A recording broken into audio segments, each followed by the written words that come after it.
E aí, será que teremos estagflação no Brasil? Essa é a pergunta que tem surgido principalmente no mercado financeiro nos últimos meses, porque a gente tem percebido cada vez mais uma inflação crescente, uma inflação persistente e mesmo com o aumento da taxa de juros, a gente não tem percebido aí essa inflação se controlando, essa inflação dando sinais ali de que pode diminuir. Pelo contrário, no mês de fevereiro a gente teve uma alta gigantesca aí da inflação, o IPCA veio com 1,31% de aumento. Então a pergunta é, será que chegaremos no Brasil em um cenário de estagflação ou não, tá? Então, se você quer saber mais, fica até o final do vídeo que a gente vai trocar uma ideia sobre esse assunto e eu vou te dizer se realmente há esse risco ou não, ok?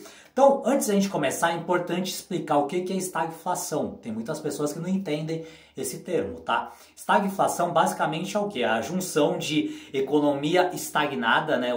O estag com uma alta inflação. Basicamente é a junção aqui de três fatores, tá? É uma economia que ou está estagnada ou está tendo uma recessão, né? Está tendo um crescimento negativo. Um outro cenário é uma inflação galopante, gigantesca, ou seja, mesmo com um cenário econômico improdutivo, você ainda continuar tendo uma inflação galopante, né? Normalmente espera-se que, conforme vai tendo mais inflação, o crescimento econômico vá acompanhando. Inclusive é o que esse governo está tentando fazer, né? Independente da inflação, vamos lá, ficar estimulando aqui a economia para ver se a gente consegue ter crescimento.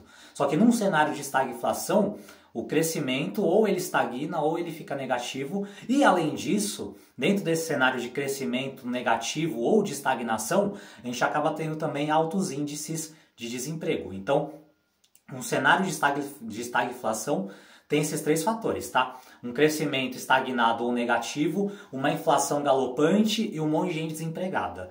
Hoje no Brasil nós não temos esse cenário. Desses três componentes aqui, o único cenário que nós temos realmente é uma inflação alta. E ainda assim, não é uma inflação galopante, gigantesca, né? Embora esteja acima do teto da meta, né? A meta para o ano passado era de 3%, o teto da meta era 4,5% e se eu não me engano a inflação ela estava 5%. Esse ano acho que está aí perto dos 5,5%, tá? É uma inflação alta? É uma inflação alta, mas não chega nem perto daquilo que a gente teve ali, né? Quem viveu na década de 80, a época do Sarney lá, aquelas inflações galopantes que durante o dia lá o pessoal chegava no mercado e ficava toda hora trocando os preços. Então, não temos esse cenário, tá? Outra coisa, hoje nossa economia ela está crescendo. O PIB do ano passado ele cresceu aí 3,4%.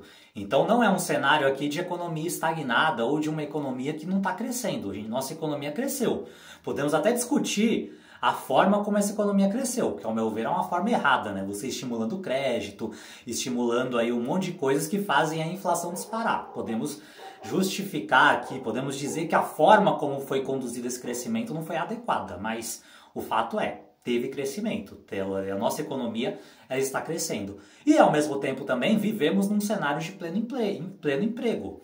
Temos um cenário aí onde cada vez mais aí as pessoas estão conseguindo trabalho. Se eu não me engano, acho que saiu aí essa semana uma estatística de que cresceram postos de emprego, aí mais de 500 mil empregos foram gerados, se eu não me engano, acho que foi no mês de fevereiro ou agora no mês de março, eu não lembro exatamente o mês que apareceu, mas eu vi a estatística ali de que foram gerados aí quase 500 mil empregos, ou seja, a gente está realmente conseguindo produzir muitos empregos. Porém, a questão é, não o que acontece nesse momento, mas sim no futuro. Porque hoje sim, hoje claramente a gente pode dizer que estamos muito longe de um cenário de estagflação. Porém, ao mesmo tempo, a gente tem que olhar certos cenários. A gente tem que começar a perceber exatamente de que a nossa inflação ela continua crescendo, de que no mês de fevereiro ela teve um crescimento ali muito acima do normal, inclusive foi a maior alta inflacionária em 22 anos ali para o mês de fevereiro. E temos um cenário onde tem uma taxa de juros aqui altíssima. A gente tem uma taxa de juros aí hoje que está 14,25% ao ano e que talvez na próxima reunião do Copom pode crescer, pode bater 15% e sabe-se lá, né? O céu é o limite, pode ser que aumente até mais ao longo do ano. Então, baseado nesse cenário, sim, a gente pode chegar num ponto onde a inflação ela começa a crescer de uma forma tão galopante, os juros também vão ter que crescer cada vez mais para tentar conter essa inflação.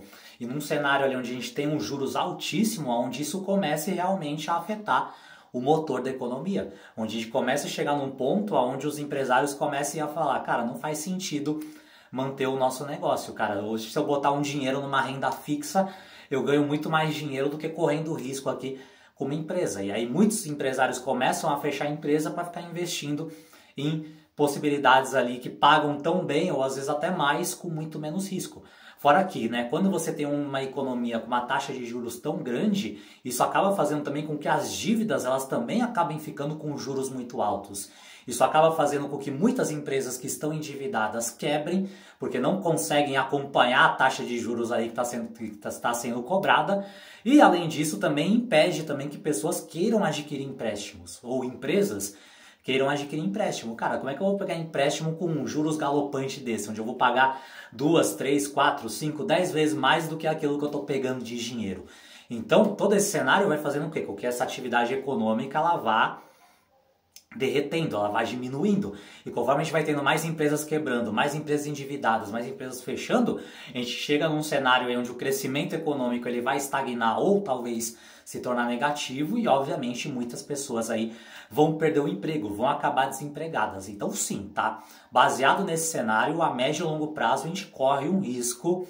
Não estou dizendo que vai acontecer, mas a gente corre um risco sim, se as coisas não melhorarem, se a gente não tiver um ajuste, se a gente não tiver uma correção de rota, a gente corre o risco sim de talvez daqui a alguns meses ou talvez muito a médio prazo a gente pode ter um cenário de estagflação no Brasil e aí seria o caos. Aí realmente para reverter a situação aí precisaria de uma mudança muito forte, tá? Economicamente, politicamente, então sim, existe esse risco. Neste momento, não, tá? Mas se as coisas continuarem como estão aí, principalmente essa condução econômica, essa condução irresponsável do fiscal, onde só pensa em gastar, só pensa em gerar crédito, só pensa em gerar cada vez mais inflação e cada vez mais taxa de juros disparando, a gente corre enormemente esse risco aí para médio prazo, ok? Fez sentido para você as dicas, as sacadas que eu trouxe aqui no vídeo de hoje? Se fez, deixa um comentário, me conte tua opinião aqui, você concorda comigo, você discorda, o que você acredita? Você acha que a gente vai realmente caminhar para um cenário de estagflação no Brasil ou não, ok? Se você acha que essa análise pode ajudar outras pessoas, clica no botão de compartilhar e manda para as pessoas próximas de você, para elas entenderem aí o que pode estar acontecendo muito em breve aqui no Brasil. Se você ainda não é inscrito no canal, aproveita também para se inscrever, ativar o sino de notificações, receber o aviso sempre que eu postar um vídeo novo e por enquanto é isso, tá bom? Um forte abraço e nos vemos no próximo vídeo.